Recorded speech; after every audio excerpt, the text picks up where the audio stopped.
What up YouTube? This is your girl Yul Bass. Good to have you here.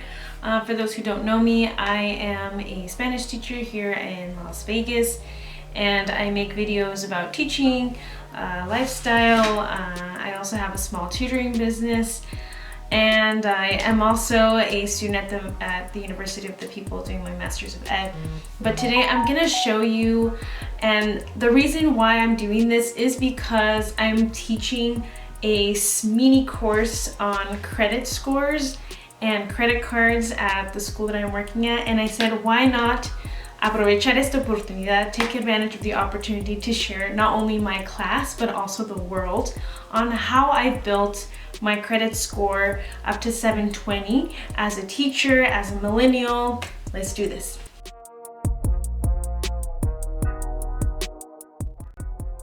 So let's start from the very beginning. When I was 18, I got a credit card, and my parents, they used that credit card to help build my credit.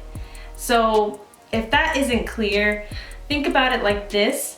My parents work and they have money to pay for a credit card or pay it off.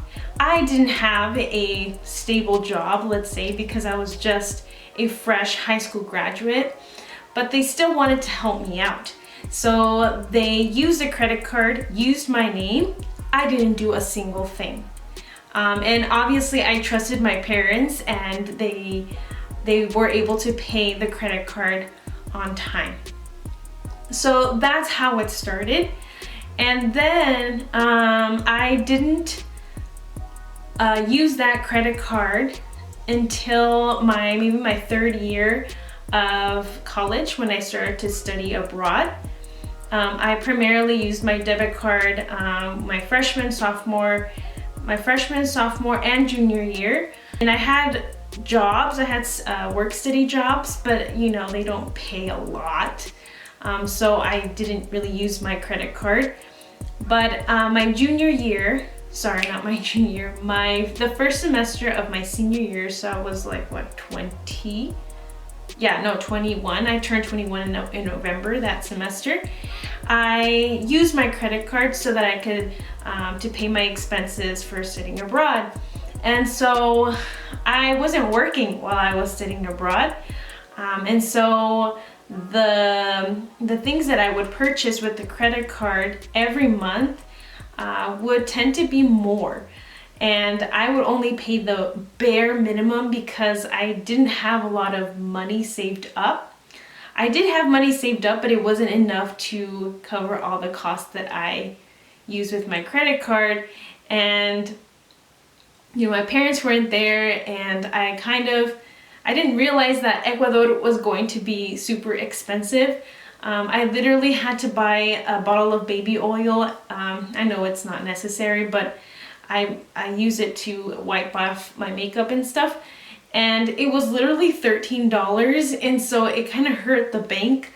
But I still did it anyways, because you know, I was young and stupid, and so those things happen. So after that semester from studying abroad, I had a lot of credit card debt. So I started to pay off a little bit more now that my second semester of my senior year, I took 2 jobs, and I was saving up for, because I was moving to San Jose the following year. But I also was paying off my credit card. So I started to do that. I don't remember the amount. I think it was about $1,500 of credit card debt from studying abroad. Let's fast forward to when I was 23. So I studied abroad at 21 years old. And 23, I just finished city year. I graduated from college, and now I'm entering Teach for America, which is when I started to teach my first year. I got into an accident. I had a car, I was using my mom's car for that period of time. And I got into an accident, and I could no longer use that car. And so I decided to buy a new one. So by this time, I don't remember how much credit card debt I had. It probably wasn't that much. But something that I always did after studying abroad is pay more than the minimum. So I started to do that, and I would always always pay on time. So by the time I was looking for a new car, I had a credit score from like 650, 680. It would fluctuate from like the high 660s-ish. And so it wasn't like excellent, but it was a little bit above average. Or actually it was maybe average, I don't know. And so I got my first car. I had an excellent interest rate at 5% and literally $0 down at a car dealership in Encinitas. And so I had this car. It was my Jetta, and I was really happy. And it was the first time that I ever used my credit score per se for a huge purchase. And so let's fast forward to age 24, which throughout this time, I accumulated over $8,000 of credit card debt. And so the reason for this, even though I was paying on time and I was paying a little bit more than the minimum, was the interest rate on that credit card. So there were many times where I felt like, oh my God, I can never get out of this debt. I'm paying on time. I don't know what's going on. And then my parents found out, I don't remember how, but they were kind of upset that I didn't tell them.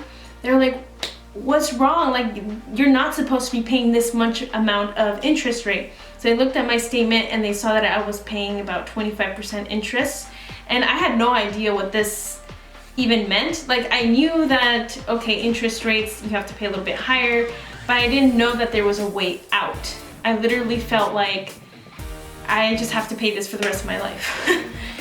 And so my parents decided, they were like, look, te ha llegado ofertas, which means like, have you been receiving any offers from your bank? And I said, I don't know. And so I started looking through my mail and stuff, and apparently when you have like maybe 600 or up of a credit score, banks start sending you offers like 0% interest, credit cards and things like that. And I always kind of threw them away because I'm like, I don't want another credit card. But here's the thing that I didn't know, is that you can transfer your debt to the credit card with interest rate to another credit card that is 0% interest until like in 2 years or a year and a half or something. And so it was called a balance transfer, which I highly recommend that you do, because otherwise you won't be able to pay all that debt because your interest rate is so high. It's impossible to get out of that rut, which happened to me. Within 2 years, I was able to pay off all that debt simply because I was paying 0% interest on that new credit card. And I was also living in Las Vegas. I moved from California to Las Vegas, and now, just literally a couple months ago, I was able to buy a home at, I believe it was 4% interest. I was able to purchase another car with an interest rate of about 4% too, I think. I don't remember. I should really look, but it was okay. And I was able to pay off also my previous car, and I sold it to my sister.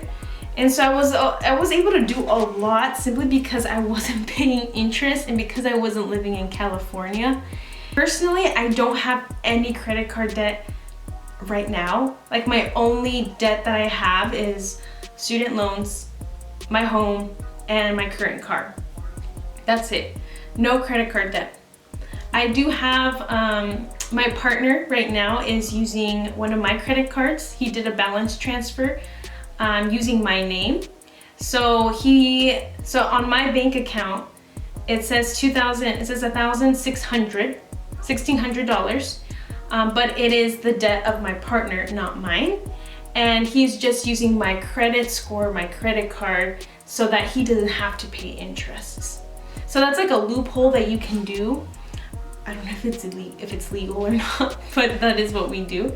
And then the other debt is my mom's debt, but I'm paying it, which is not that much. It's about $1,500.